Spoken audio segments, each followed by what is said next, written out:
cup at a time. Yeah, this is tea time. Yeah, making a difference. One cup at a time. Tea time. So be sure to grab your tea, grab a seat, and tune in to Miss Liz.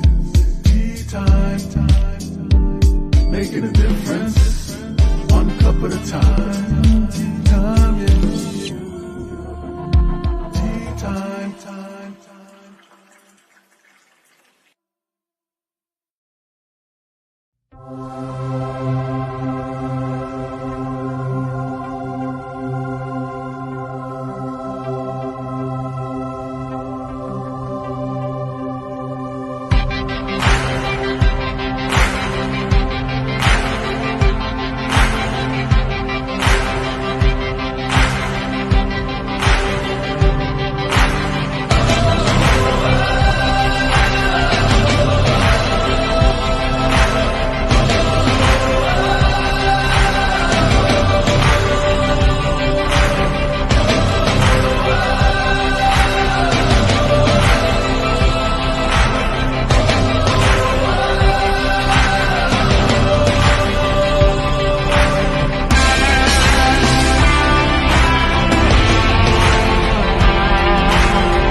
Well, welcome. And we are back for evening tea time. That's right. We did morning, we did this afternoon. Now we're here this evening.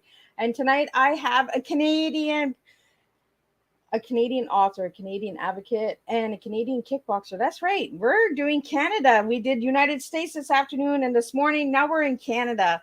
That's just how Miss Liz rolls. We go all over the world when we do tea time with Miss Liz. So grab your tea, grab your coffee, grab a glass of wine, grab a beer. You know, we don't need to drink tea when we're on tea time with Miss Liz. Miss Liz is not serving a beverage. Miss Liz is serving the actual TEA of my guest. So tonight I have Randi Lee Bowslaugh sitting in the back of the studio, and she's going to come and spill a strong cup of tea with all of you guys. But before we get started, we're going to do all that good stuff, disclaimer and bio, and then we're just going to sit back and have some strong tea together in a different way. So the disclaimer for Miss Liz's Tea Time live shows. Miss Liz myself is going live using StreamYard. Before leaving a comment, please grant StreamYard permission to see your name at StreamYard.com. Please be advised that the content brought forward for any Tea Time show hosted by myself, Miss Liz, is always brought forward in good faith, however, may bring forward dialogue and opinions that are not representative of my platform. The facts and information are perceived to be accurate at the given time of airing. All Tea Time guests and audience participants are responsible for using their good judgment in taking any action that may relate to the discussion. The content brought forward may include discussions where they may be emotionally at risk. It is significant to know that this show is engaging in discussion forums only to offer and inspire awareness and connection, and is not providing therapeutical advice. If you have any questions about the disclaimer or the panelist discussion, you may freely contact me, Ms. Liz, through my email at bookingmissliz@gmail.com. Moving forward, should you choose to voluntarily participate in this show tonight in any aspect, I myself, Miss Liz, welcomes you. And should you decide that this show is not made for you at this time, I respect that, and I'll see you at a later show at a later date and time. Again, all tea times are done on Thursday this year in 2023. Unless it's a rescheduled tea time, then it's a Monday or a Tuesday. So now a little bit about the guest. Randi Lee was born and raised in Ontario, Canada. And from a young age, she had a passion for helping others. She attended Niagara College and graduated at the top of her class from the Community and Justice Services after completing her placement at a recovery home for alcohol and drug addictions. Post-graduation, she worked at a Native Friendship Center for 2.5 years while pursuing a university education in I can't say the word. I'll get her psychology, Miss Liz. Randi Lee continued working in social services for another 4 years as an employment counselor until she left to pursue her own passions. Randi Lee is an author and an outspoken advocate for mental health, sharing her true story with honesty. From the age of 14, she struggled with depression, depressive thoughts, and there was times in her life that she wasn't sure how she would continue. Depression continued to be a battle in her life, but she is glad that she continued to live. She has spoken at events that promote wellness and compassionately shares her experiences with her own mental health. In 2021, she started a YouTube channel, which we'll be talking about tonight, Rate or Die Show, to spread awareness about various mental health issues and to end the stigma associated with mental health.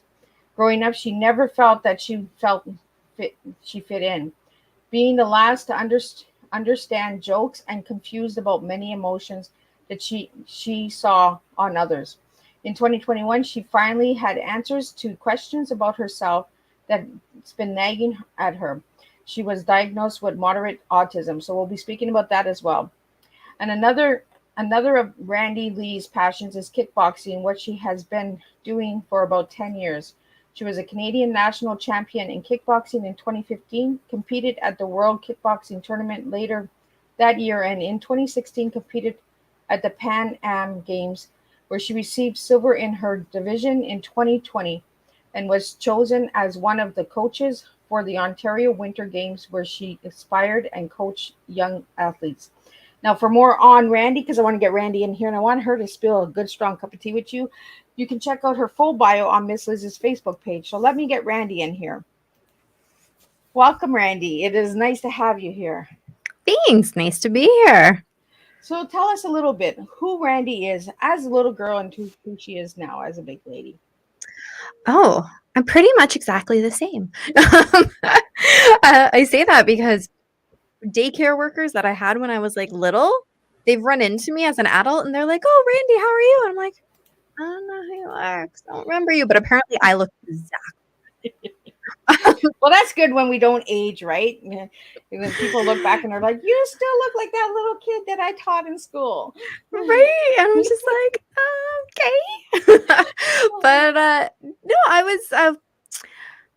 was always just a fun kid. Teenagers, not so much, but I think I'm a fun adult now again. Well, it's always nice to be fun, right? We got to play a little bit in life. Life is so serious, Right? right? So I want to get into your mental health advocacy. We're going to get into that first, and then we're going to get into some of your books because you've got some really amazing books out there. You've got so much going on and you've done so much. But let's get into the mental health for all the listeners out there right now. What got you to be an advocate for mental health? So I've been struggling with it since I was about 14. So that's 20 years. Exactly. We're not gonna do the math, right? We don't say the age. We just go dot dot. Yep. And then my kid, he's also had a lot of struggles with anxiety, depression. A lot of people that I know have as well. But there was one moment specifically that was like the real catalyst to me being like, I'm going to be really obnoxiously loud about this now. So my son, he's now 16. He was about like 8, 9 at the time, something like that. And he was crying. It was around midnight. He's crying to me saying, "Mom, why doesn't anybody like me? Why do they think I'm all so weird?" And just like kind of going on so down on himself. And I was like, "Oh, I feel so bad. I don't know what to say to make you feel better." And then I was thinking, why do you feel that you couldn't tell me this sooner, or that there's something wrong with you because you feel this way? And I was like, oh, it's because I haven't been talking about it. It wasn't a conversation. So that's when I kind of had the idea to go, it's time. It is time to talk and be very loud about mental health. And I like that you just said that, that we don't have that discussion. We have to have these open discussions. And why are we so scared to talk about mental health, right? Mm-hmm. They 1 in 4, they say. I say 1 in 2, but they say 1 in 4 have mental health disorders, or illnesses, and that I myself am a survivor of mental health. Like, I live with conversion disorder, but we don't speak about it. Why don't we talk about it? Why do we hide it in the shadows? And then people are like, "Oh, I didn't know." Well, yeah, because we didn't talk about it, right? Right? Exactly. And it's a long history of it, right? So like And I'm actually planning to get to like do some more research and starting another YouTube show about like the history behind stuff because I find it so interesting. But way back when, if you had what we now know of as various mental health issues, you were considered just crazy, a witch at one point. You were a witch, especially females that Yeah. wanted to speak their mind, um, which isn't necessarily mental health, but that goes along with the whole. They just didn't have a concept outside of a small little box, and so it was just kept so hush hush because nobody knew that it existed, that it was something other than being possessed by a demon even. Yeah. And over the last little while, not that long, I would say, there's been research about it and conversations about it, and now in this last little bit that we've been living, more people are talking about it, going, this doesn't make me crazy. I don't need to be put in an insane asylum. I'm not possessed by a demon. I just, I think differently, or my brain is working differently. So now is finally a time of conversation, but there's still a long ways to go. There is a long way to go, but I feel that we're making wave. Not very big wave, but we're making a wave, the more stories we get out there, the more people that we can get to open up and share. And I was like that, oh, let's put her in the psychiatric ward, she's not making any sense, she's crazy, she's lost her marbles again, Yeah. and it was just chemical imbalance and that. So how long have you been an advocate for mental health? I would say I've been doing it much more in the last 2 years. But I published my first book, which was all about mental health, back in 2017. So I would say that's probably like the starting point of it. Yeah, I was going to ask you when you wrote your first book, and you just Okay. answered it in 2017. And you got a lot of books out there because I've checked, and you got like all different categories. You got nonfiction, a little scared, children's books. What else I got here? Reading sound series, social stories, notebook. You have it all out there. So Yeah, I get bored really easily, right? And so then I want to do other things. That's a little bit of my quirkiness, my autism coming out, is that I want to do all of it because I love writing, so I want to do all of the writing. yeah, I want to get into that, the autism, because I this afternoon was about autism with Ayana, and she returned from season 3, and she's a Black African advocate and that, and she's saying that that people are getting diagnosed at the age of 54, like Yeah. So how old were you when you got diagnosed? Well, it was only like 2 years ago. And we're not doing the age. No. I'm in my 30s. It doesn't bother me. I'm in my 30s. So Yeah, so you only got diagnosed 2 years ago. yeah. And so my kid, he was diagnosed at 8, and it was him actually that pointed it out to me. I was just being me, doing what I do. And he looks at me and goes, "Mom, if I have autism, I got it from you." I was like, I stopped and I went, "Oh, you probably did." Maybe I should get checked. It pretty much, yeah. Yeah. So how has that changed your life by being diagnosed? Overall, my life is the same, but it's kind of that aha moment. So I remember growing up and people would tell my mom, "Oh, you spoil her too much. She's just spoiled. That's why she's acting out." And I was not a spoiled kid. Like, my mom wasn't hard, but she did not spoil me at all. And so actually when I got diagnosed, they said to me, and see, I told you I wasn't spoiled. So it was more just like nice for me to go, "Oh yes, okay, I wasn't spoiled." Like I in my head I'm thinking, no, I wasn't, right? And just like make sense of all of the things that have happened in the past. But ultimately, it didn't change me. It just gave me that awareness now, and ability to be like, yes, I can be me, and it's okay. Right. And that's what tea time is. It's you can be yourself, there's no mask, there's no pre-questions. It's let's just have a good old cup of tea, like let's just spill and make a mess. But when we hear tea, we're right away we assume the beverage, which Miss Liz has. I have the beverage here, and I thought about it, but I didn't bring it. I'm sorry. But there's moments where I'm just like, I don't want to have a tea. Like, I don't want to drink a tea, but I'm on tea time and I'm like, okay, I got to drink the tea. So you know what? Sometimes I have iced tea. I have cold tea, hot tea. I have all There's kinds a lot of varieties. My favorite is blueberry. Oh, you're a blueberry girl. See, you're Canadian. Like, you're pure Canadian. Us Canadian girls, we love blueberries. Yeah. I love my blueberries. Well, it's So- funny. I don't like blueberries, but I love blueberry flavor, like blueberry tea and like. Oh, okay. So you Yeah. like the flavor of it, but not the berry. Yeah. Weird. Interesting. Yeah. Why? I don't know. Maybe it's the texture. I was gonna say because we were talking about food textures this afternoon. Yeah. So are there some foods that you're like, I'm not doing? Fish. That's the big one. Not doing it. Watermelon. Again, I love the flavor of watermelon, but the texture of it just makes me kind of cringe. Wow, that is interesting. See, and this is the information we need to get out there, about autism. It's the textures, the smells, the flavors, Mhm.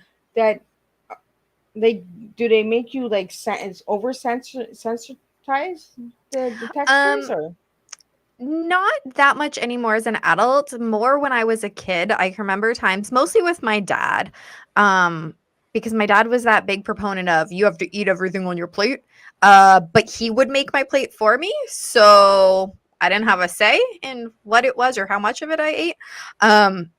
My mom was totally different. If I didn't want to eat something, she's like, "Okay, I don't eat it." But with my dad, and if I kind of would start to have like getting overly sensitive or whatever, he would just yell at me, and I was not a fan of my dad sometimes. But I think we're both from Canada, right? And my dad was the same way. You eat what's on the plate or you starve, right? Yep. And if you're hungry again, whatever's left on that plate, that's what you're getting later. Right? Where my mom was like, if you don't want to eat it, just whatever, then do it out. Like, Right? Exactly. Same with my mom. She was like, okay, so don't eat it. yeah. So what memory do you have as a child that really changed your life and got you into where you are today? Oh, as a child? Yeah, I like going back to the little girl, like I like playing. know. No one has ever asked me. Like, I've done oodles of interviews. Nobody has ever asked me that. That got me to where I am today. I don't have any one specific memory, but like I always loved acting and like making my cousins do skits and stuff with me. So that kind of overarching memories definitely put me where I am today. And it shows in your character. You're really playful. And I always like to bring the little kids out. As you can see, we're in my tea room and I got a dollhouse here and I'm almost 50. So I'm not scared to give my age away because I'm almost a big 50, and big 50, I want to celebrate. And I have a dollhouse. I have teacups. I have play hats and dancing and all that. We need to really bring that little girl out, that little boy out in us, because we become adults and then we become so, okay.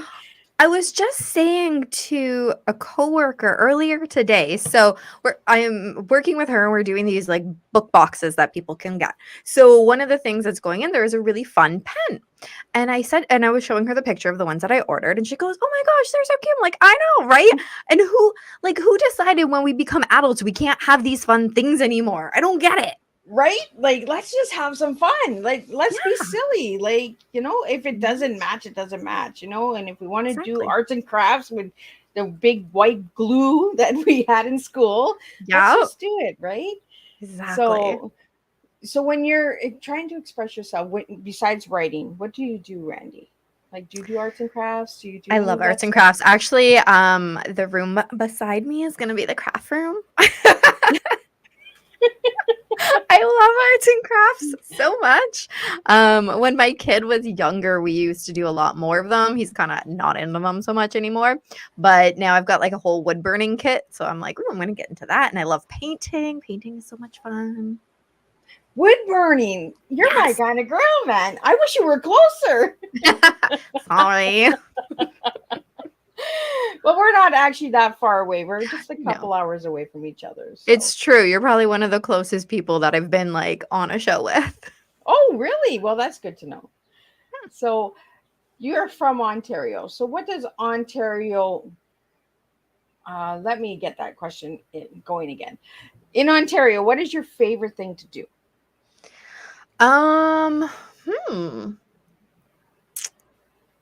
That is a great question. I don't like anything winter. Oh, she doesn't like.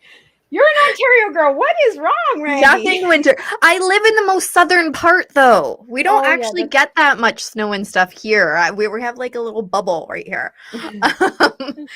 I like swimming, camping. I love camping. My husband hates it though, and it drives me crazy because I always want to go and he never does. But I usually win. Well, and that's the thing, right? In Ontario, there's so much different things to do, you know, in each province of Canada, because everyone thinks they hear Canada and they're like Toronto, and I'm like, there's more than Toronto in Canada. Like, hello, Right? there's Ottawa, there's Well, Montreal, there's. I live really close to Niagara Falls, That's a so beautiful like place. that's like the touristy spot, really. And it's so funny because since I've lived here my whole life, I'm like, ooh, water falling down. I have that in my sink. Just turn it on. But that's because There's a waterfall. I've seen it all the time. It's just a waterfall. What's the big deal? But then my husband and I, we got married in Vegas. We go to Vegas. I'm like, oh, look at these mountains. They're beautiful. In my head, I'm thinking, and people are probably going, yeah, they're just giant hills. Who cares? Right?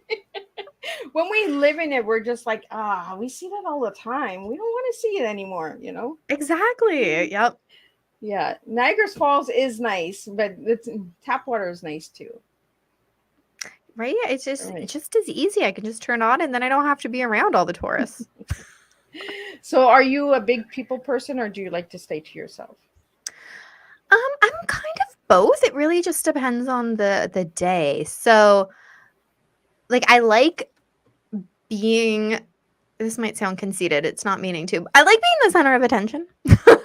Meaning like I like being on stage. I like having the audience kind of thing. But if I'm out like at a big football game or something, it's just like crowds of people. Yeah. Not so much a fan of that. Yeah. Well, there's a difference, right? Yeah. There is a big difference. Like a football game compared to being on stage or center, like, you know, doing a comedian actor acting, you know, doing a skit, that's completely different than a football game, you know? Yeah. So I totally understand that. So now I want to get into, we talked about the mental health. We talked about the autism.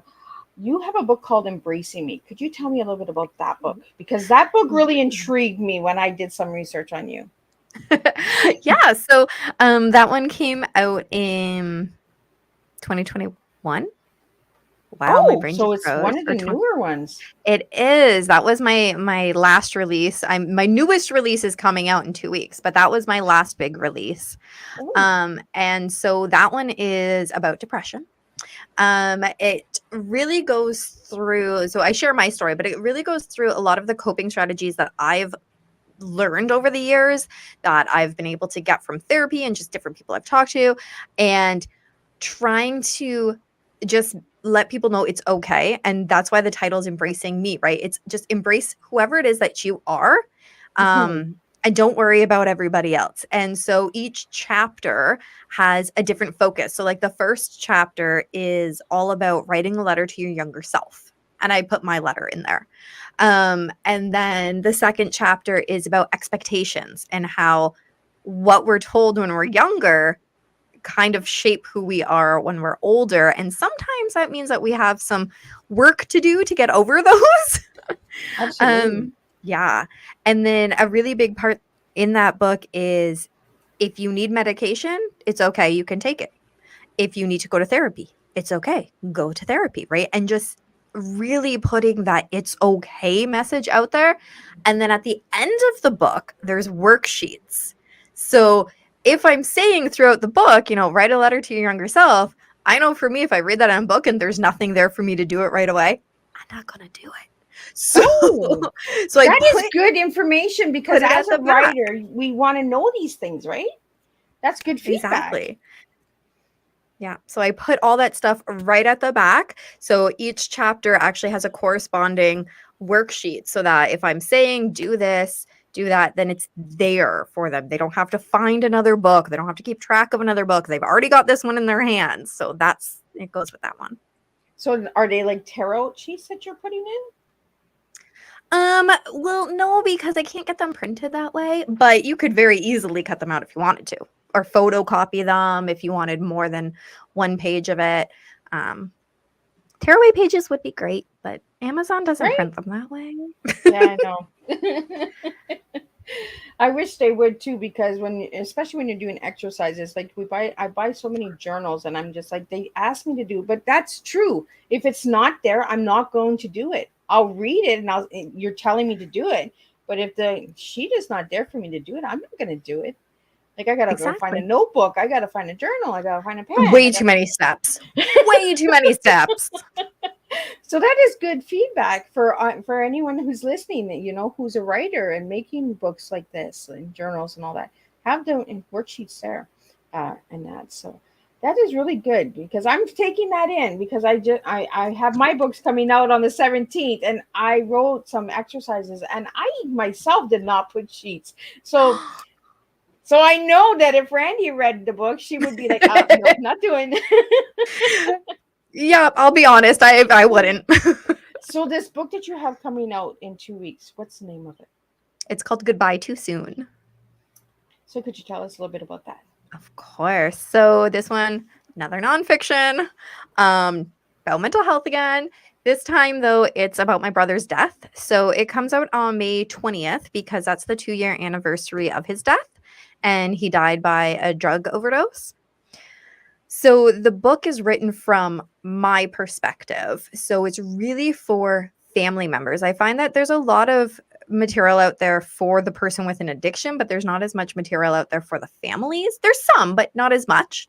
So this is really speaking to the family or friends of that person. Not to say that person couldn't read it too. But it starts right off with how I found out that he had died. I'm the one that had to tell my mom. That was not fun. So I go through all of that. And then, because the idea is for the book is to bring my brother's life out. And that's just it, his life. So there's a whole chapter on how these people that have an addiction, they are people. And there's other people that still love them and they want them to get better. And another really big theme of the book is boundaries and forgiveness. Because when you love somebody that has an addiction, it can be so very hard to actually spend time with that person. And in the book, I explain how long stretches I would go without talking to my brother, and how when he died, all I could think was that last conversation we had, which was only a week or maybe 2 weeks, something like that prior. And could I have done something different? And so I explain, the whole thought process, and no, really, I couldn't have, because there was boundaries. Boundaries were there for a reason. And so there's forgiveness that has to happen for myself. And then forgiveness that I have to then give to my brother for what happened. So really big, heavy themes. It also goes through the DSM-5 criteria for how addiction is a mental health illness, and how the risk factors of developing an addiction. That's a whole other chapter in there. So quite a bit of research as well, because I wanted it to be really a robust book for this topic. And then, of course, lots of coping strategies, because it's grief. But that's the book. I'd say in a nutshell, but I feel like I talked for a long time, so it's not really a nutshell. And it's just amazing how the universe works, because I booked you guys all at different times, and this morning's guest was about addictions. He's an expert addiction recovery speaker who has been speaking for over 20 years, and then this afternoon was autism, and you got both of them. Like it's almost We just like put it all universe is like, together. Miss Liz, you booked these people this way. They come to you at this time, because That's funny. one was booked in December of last year. Like they're, it's just amazing how the universe puts people together and how it Yeah. connects the message. And I really want to thank you, Randy, for making a book like that, because we do have those grief books out there, where it's the person who's passed, but we don't have the family story, how the family felt, you know, and that last conversation that had to have been hard, you know. And I think that's where you Yeah. play it a lot, right? Is the last conversation. Yeah, definitely. Especially since the last conversation ended with me being like, "Hey, bye. Like, I'm hanging up now. You're being a Oh, jerk. yeah. So That you wasn't like, talk oh, about I love you, I miss you." you talk about grief, and and that's something Miss Liz really puts out there, because I try to bring on guests that resonate with my story as well, that I can connect with, because then I can get on a personal level with you guys, because I understand, right? Yeah. So the grief, did you go for any services for grief? I didn't, but I had been in therapy already before. I was in therapy again later, not for grief specifically, but I mean, I think therapy in general, whether or not it's specific for grief or not, is helpful. So we definitely touched on that topic. It just wasn't like specific to it. So this book is coming out in 2 weeks. Yes. So You how can do you pre-order it now on Amazon. Oh, well, look at that. You can pre-order. How do you feel about it coming out? Since it was a family member, like it was so personal to you. So how do you I'm feel? super excited for it to come out. What I kept thinking after Brandon had died, so that's my brother's name, Brandon, was his life can't mean nothing. Like he was 1 month before his 37th birthday, 38th birthday. Yeah. And so I just kept thinking in my head, his life can't mean nothing. And that's why I was like, okay, you know what? I'll write a book. I'm good at writing books. I could write a book. Because something my brother always liked doing, he loved helping other people. He just really struggled with helping himself. So this is kind of my way of letting him still live on. So as much as it's an emotional book, and from my beta readers or my advanced reader people, tissues might be needed. But it's my way that I can keep his memory alive, keep the story going. When I first told my mom, I gotta say, she kind of gave me that look like, are you serious right now? And I'm like, yeah, Mom, that's what I'm doing. Now she's kind of come around to the idea, and she's like, oh, are we gonna do anything for the day your book comes out? And we're gonna go visit my brother's grave. Well, I guess as a mom, losing a child, then there's different feelings there as well, right? Because you're writing from a sibling's point of view, but then there's the parents' point of view. Yeah. What they've gone through, and that. Oh yeah, my mom was definitely devastated. Yeah. And I told my mom, I was like, Mom, in the book, I say that you did the best you could, because I think she kept a lot of guilt. Like, I should have been a better mom. I should have done something different. She raised us by herself. Like, I talked about my dad at the beginning, but I only went there every other weekend. Like, I was raised by my mom, and so was my brothers. So, I mean, you do the best you can with what you have at that time. And so I told her that, and I think it helped. I hope it helped. I meant for it to, because definitely had a lot of guilt around everything. Well, I'm sure once she sees the book, then she'll say, you know what, his legacy is continuing on. Mm-hmm. And once it's on Amazon, it's always out there, right? So. Exactly.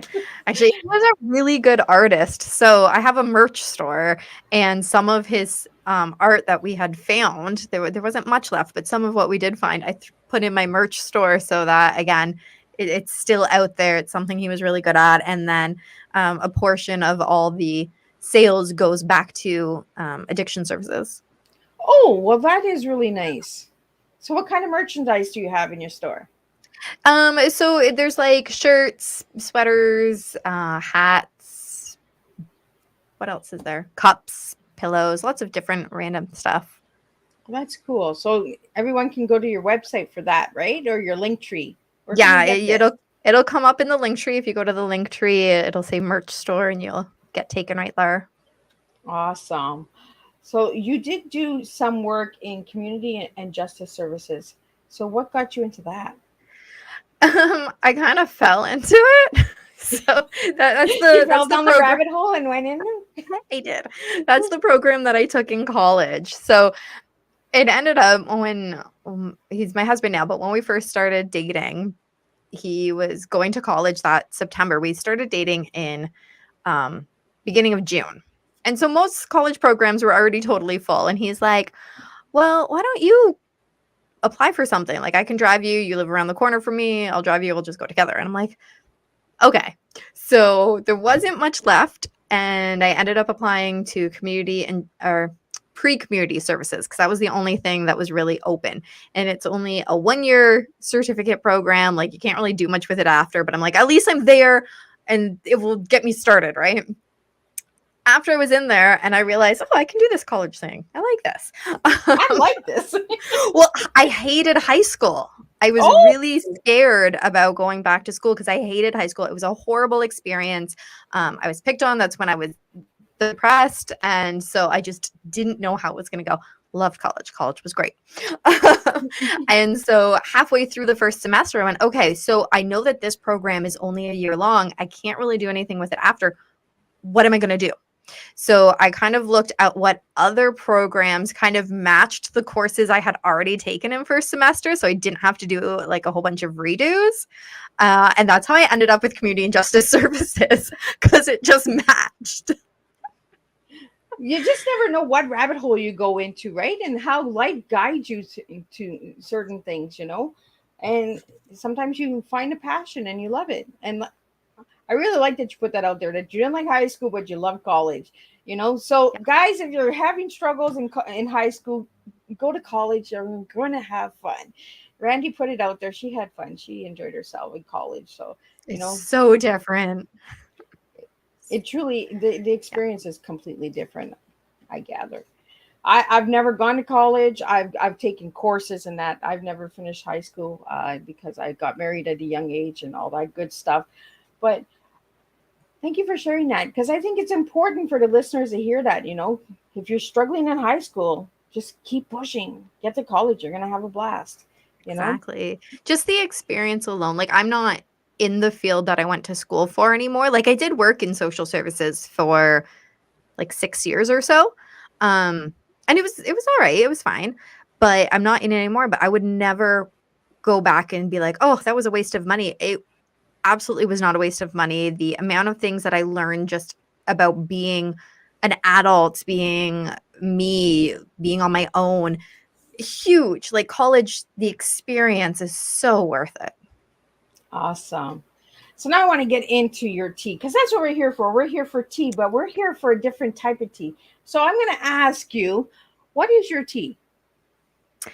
So what is my tea? You told me 3 words. 3 words. So What do you got for 3 me, girl? words. So I got quirky, creative, self. Quirky, creative. Oh my goodness, look at you go. And that's just what it is. It doesn't need to start with the T, the E, and the A, you know, because we serve it in threes. We serve a T, the past, the present, and the future. So those 3 words you gave me, explain to me why you gave me those words. Well, I think it should be obvious. So quirky because I mean, obviously, I'm kind of a very large personality. And so sometimes that can be a little strong for some people, but that's fine. So that's just who I am. And as an adult, over the last few years, I've fully embraced it and I don't try to hide it anymore. I definitely spent a lot of years trying to push that side of me down and not let people know. But now I'm like, if you don't like me, too bad. So that's why I went with quirky. Creative. Well, I'm an author, so I better be creative. And then self, because and I've talked about this so much. I mean, Embracing Me is all about that self and the self-awareness that I've gained over the years and the being who I am, the self that I was meant to be. So that word just, it really sums everything up. Well, and that's the one word that you gave me was quirky. When I asked you one word to describe yourself, you gave me the word quirky. So we know why she gave me the word quirky. I also asked you what your favorite color was, and you gave me purple. So why purple? I can tell the back, and I love the back. The back is awesome. Thank you. I don't know why. I just really love that color. It's a great color. Just drawn to it, right? Yeah, I just love it. Well, it's like a blueberry. Exactly. It's like Everyone a nice thinks grape. blueberries are blue. They are not blue. They are purple. Right? Yeah. I mean, some of them can be bluish tints, but yeah, they got some purple to them. Yeah, most blueberries are purple. So I want to get into your blog. You have a blog as well. So what do you write on the blogs? Mostly book reviews. So I love reading. But so I started doing book reviews a year and a half ago or so.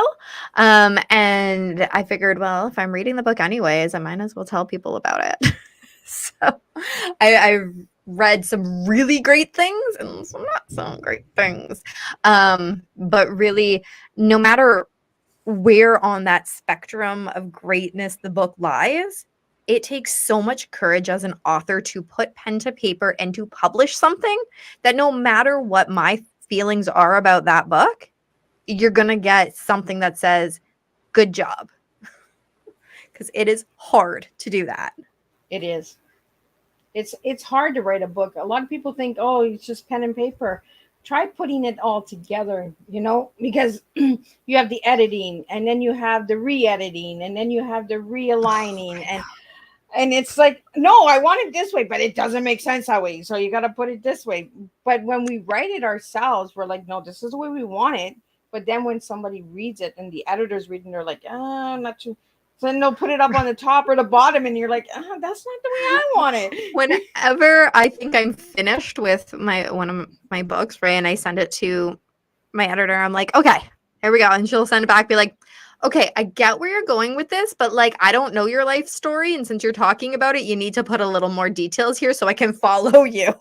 Like, oh, right. You don't know what happened. Yeah.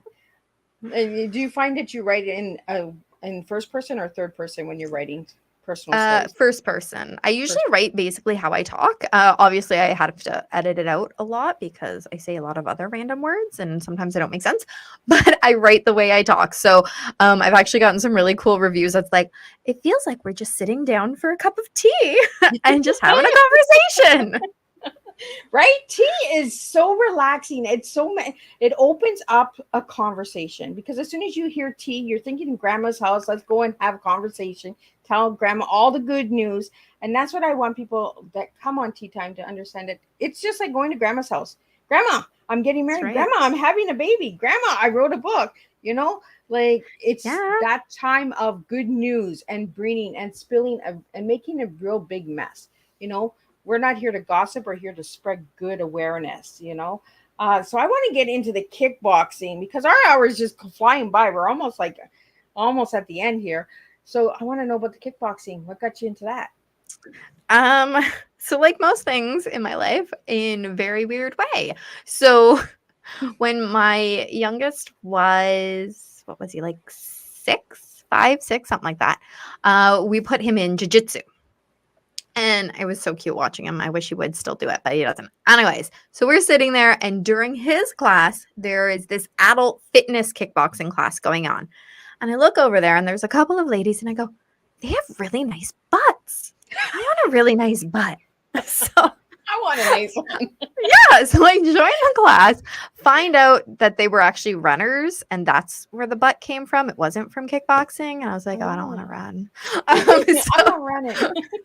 But anyway, so then I started doing the cardio kickbox class. Like, this is a lot of fun. So then I started doing the regular kickboxing class, which then led into sparring and then led into competing and coaching. And yeah.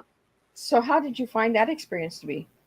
Oh, it's so much fun. I haven't done it now in about a year because my body just sort of decided to stop working.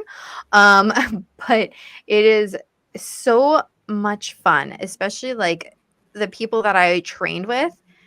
They are awesome. Like they're all so inspiring and like, let's go, let's push. And it gives you something to look forward to. The exercise is great for getting your endorphins going, but just hitting something sometimes feels really good. Right? Just let it out. Just kick it. So we have a couple questions here for you, Randy, that came in. How long did it take you to learn kickboxing? Um, so I mean the basic moves of it, I would say I picked up fairly quickly, but even after 10 years of doing it, I was still learning new things and perfecting it. So, you can learn the basics in the first, say, 6 months, like get a good foundation in the first 6 months. But there's so many different ways to put a combination together to tweak it just a little bit that it can take years and years. Then we have another question here for you on mental health. How do you feel about the awareness on Mental Health Day? On Mental Health Day specifically, well, yay, we all talk about it for one day. It's great. We need to talk about it all the time. I think that overall, though, the awareness has grown quite significantly from shows like this, shows like mine, books. People are talking about it now, which is huge.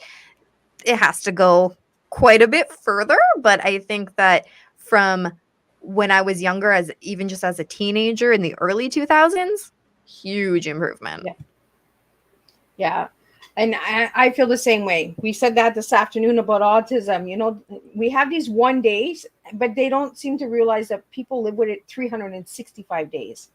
Oh no, I'm just autistic for that one day. Yeah, we're going to wake up magically and it's going to be all gone tomorrow. I feel that we have these big campaigns and we have these big 1 day events. We should be making them 365 days.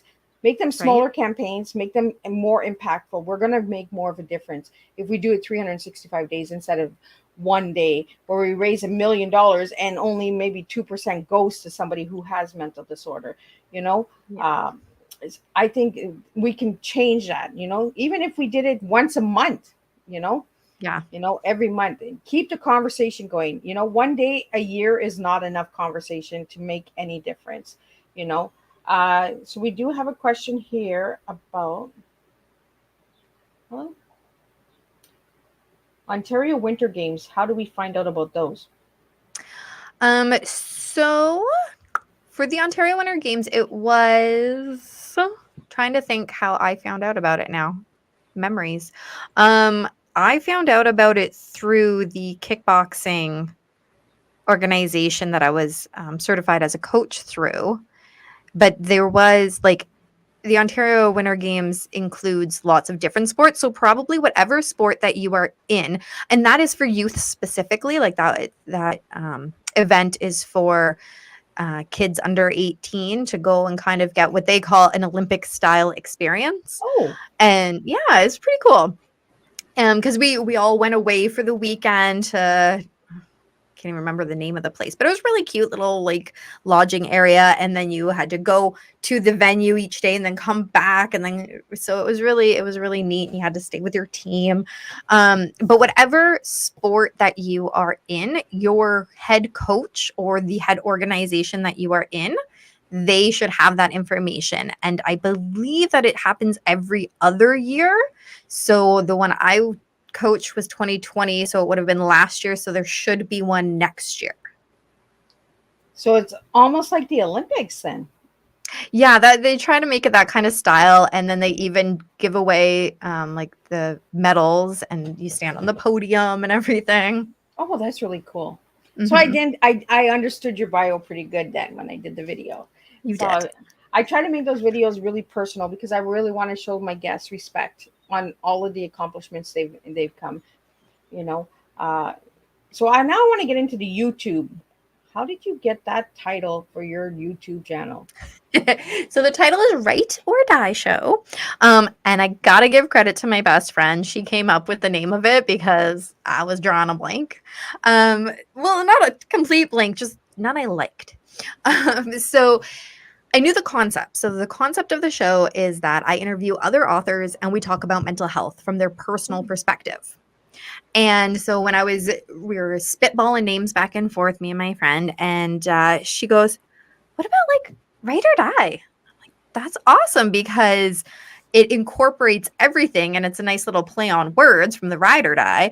And so write because we're writing things, we're all authors on the show, or die because when I was a teenager, I literally almost died and writing saved my life. So it worked so well. As soon as she said, I'm like, "Hey, that's the one. I don't even need to hear any other names. That's the one." I think it's just different, and again, you're bringing awareness to mental health through your interviews. So you're keeping the. Oh, I can't hear you anymore. I don't know what happened.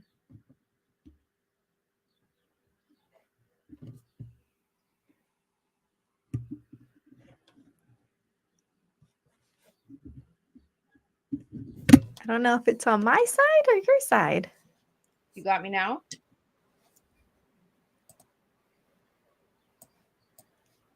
Well, that's just weird. How did that happen? The last little few minutes we have left, and she can't hear me. Can you hear me Can now? the audience hear you still? Hi, I'm hoping. If anyone can hear me, please put a thumbs up. Oh, Huh. there Can you hear go. me? Now I can There hear you we go. again. We're back. I have hearing aids, so sometimes they cut out. So that might have been it. Might have been a little glitch in that. So before we wrap up, because we're almost at the end, like this hour just flew right by. Like it's incredible. I love talking to people. So you said writing saved your life. Yeah. So how old were you when you started reading? So I mean, I was writing probably when I was super young. I used to write this household newspaper and make my mom read it. I'm sure she Oh, was really thrilled to find out what I thought about the movies we watched and what she was going to cook for dinner.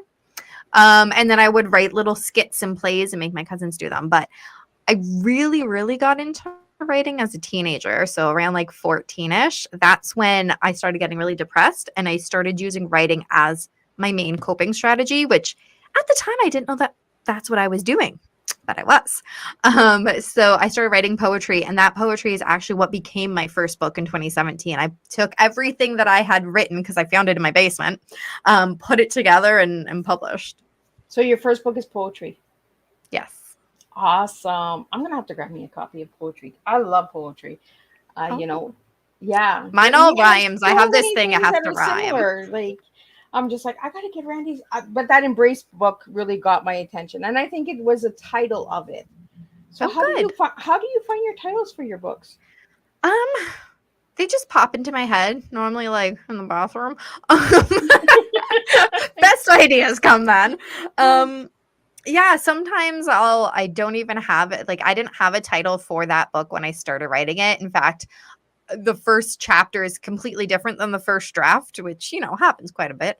But it wasn't until I think I was on like halfway through the second chapter that I'm like, Embracing Me, that's what it's called. And I just knew. And so then once I had the title, I knew exactly where I was taking that book. Yeah, I don't know. It came from the second chapter, which is about expectations. So that somehow triggered it for me. And you just wrote a book. Yeah.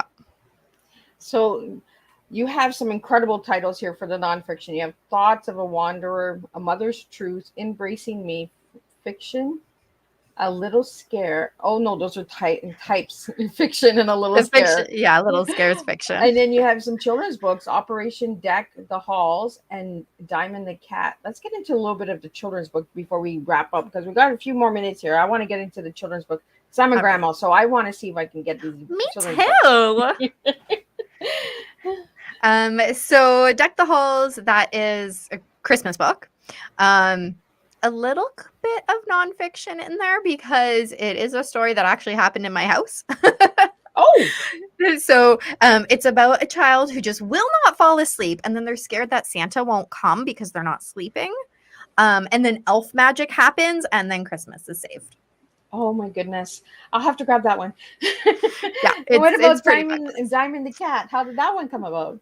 So Diamond the cat is about my cat Diamond. I had her for 19 years before she died, and she was just my favorite pet I've ever had ever. I have a lot of pets, and I'm sorry, my other pets, but I think they know.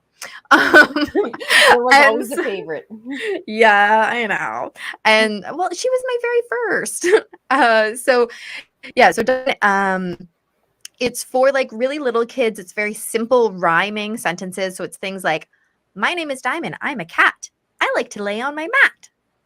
Things like that in there. And then it's like the cartoon cat is doing all of the different things. And then on the very last page, on the end page, I did a little collage of all the real life pictures of Diamond. Yeah, because I love So it's her. an amazing bedtime story. It is. It is. Oh my goodness. And that's what I love children's books. Even before my granddaughter was born, I love children's books. I love reading them. So Yeah, I love when people get me to review their kids' books because, first off, they're short, so I can get them done fast. But really, right? I like kids' books. They're fun, They're quirky, it brings a little kid out, right? right? So, out of all of the books that you've written, what was the hardest one to write? That's a great question that no one's ever asked me before. Yeah, we always get asked what's our favorite, right? Right, exactly. But what was the hardest? I'm going to actually say Thoughts of a Wanderer, because the poems that I wrote were when I was a teenager during such a difficult time. Like I didn't even know what depression was at the time, but I was super depressed. So I'm gonna say that one because the time of my life that I was doing it was just nuts. Now, you said that this was when you were younger, you wrote all of this poetry. So, putting it into a book and reading it after so many years, how did you feel? Um, At first, I read them and I was like, "Oh, these are really good." So I felt really proud of myself. But then I also go, and when I found them, one of our grandparents had passed away, and that's why we were cleaning the basement. Can't remember which one. And I was all like, things were going so like mad in the house. My youngest, who has autism, but at the time we didn't even realize it, and he was going through so much, and we were calling like in and out the hospital for him because we just needed some help. And so I was being very depressed again at that time. So it also kind of made me go, "Oh my gosh, I'm back here again.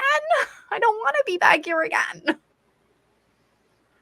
But when you read some of your older stuff, did you question where you were when you wrote those poems? Like, did it take you back to the place when you wrote it? Um Sort of. I was already there because Okay. of everything that was going on. I was already there, so reading those sort of brought me back, but I had already kind of circled back to it already. Well, and that just goes to show you, like you can write years before and bring it back to life years later, Yeah. and once it's on Amazon, it's out there, right? So Right. any final words you have to say before we wrap up your tea time?